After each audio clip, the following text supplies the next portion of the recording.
All right, this will be the final video here in the garage. In the last video, I talked about how I only drive this car about 1,000 miles a year or less, and it's mainly sat in the garage. And in this video, let's talk about some of the maintenance that's been done on this car. Now, a little bit about me. I'm a huge fan of Mike Miller's maintenance schedule. He's a technical editor for Rondell Magazine from the BMW Car Club of America, and I pretty much use that as my Bible for car maintenance. So what that means is that this car has had all fluids and filters done, either by myself or the previous owner. The fuel filter was done at about 60,000 miles, spark plugs were done at about 60,000 miles, and the belts and pulleys were also done at 60,000 miles. Now, since I've had it, I've done every single fluid. I've done 2 brake fluid flushes.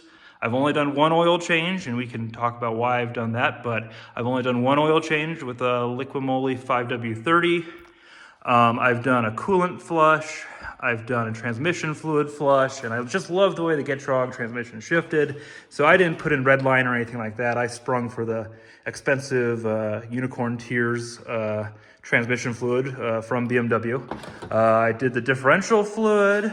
I completely flushed the power steering fluid with a red line D4F. I replaced the power steering reservoir here. There's an integrated filter in there, and I figured at 90,000 miles, why not?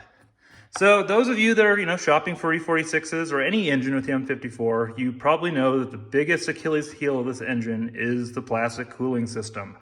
So, of course, 90,000 miles, I'm kind of right at that tipping point, and believe me, it's not fun to have a cooling system failure, because best case scenario, it's a tow. Worst case scenario, you don't get the engine shut down on time, it's aluminum block, and the engine melts down. So before I took this out to drive 4 corners and decided to drive, remote roads of Colorado fairly spiritedly, we'll say, I did a full cooling system overhaul. And so what that entails is I did both the upper and lower radiator hoses. I did the radiator. The previous owner had done the thermostat. It's a Whaler, which is the OE thermostat. I put in a Stewart EMP water pump, which is a kind of a lifetime, fairly spendy, but I felt like this car deserved it. Stewart EMP water pump. I did the expansion tank. And I even did the holder for the expansion tank, and I used all BMW parts for this. I didn't want to take any risk of using Rhine or anything aftermarket. It's, completely done along with the coolant flush, and these all have about 1,000, maybe 1,500 miles on them, and it's good to go. When I bought the car, just for preventive maintenance, this thing here is a DISA valve. It's a little flap in the intake that changes the geometry of your runners here you get a little more torque at different RPMs. There's a plastic flap in here, has a little metal pin on it that can fail and get sucked into your engine. You don't want that, so just bought a brand new DISA valve, so that's been done. I'm trying to think if there's anything else up top here to talk about. I don't believe so. So with that, let's take a look underneath the car. I've dropped the pan here. I haven't cleaned it or anything. This is what it's looked like for 2 months or so. You can see there's not a lot of leaks. It's very dry. One thing about this car that I'd like to mention is jacking it up is a real pain in the butt. If you look under here, the factory jack point on the front subframe is right here. And there's this little kind of aluminum button.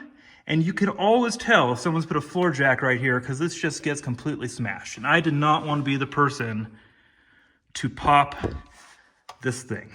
So what I did is I lifted from the factory jack points, I used 2 jacks, and then I drop it down onto jacks with the wooden blocks right onto the frame rails. So that's what I do.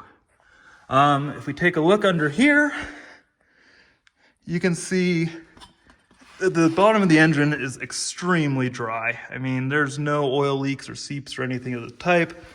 You can see a little bit of coolant coming down here. That's not a coolant leak. That's how you bleed the stupid system. So you have to fill it up until bubbles start coming out the top. And maybe some of you have a better way to do this, but for me, that involves coolant coming out the top of the expansion tank, and then it kind of comes down into it gets your engine bay all nasty. I've been monitoring coolant levels for the last 1,000, 1,500 miles, and I have not had any leaks.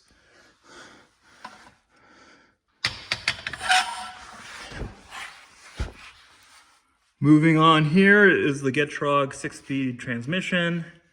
You can see the transmission mounts there. The exhaust looks good.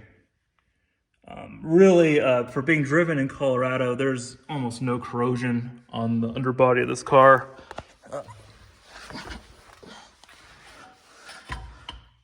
If you look at those are the AKG polyurethane sway bar bushings, front control arm bushings that I was talking about.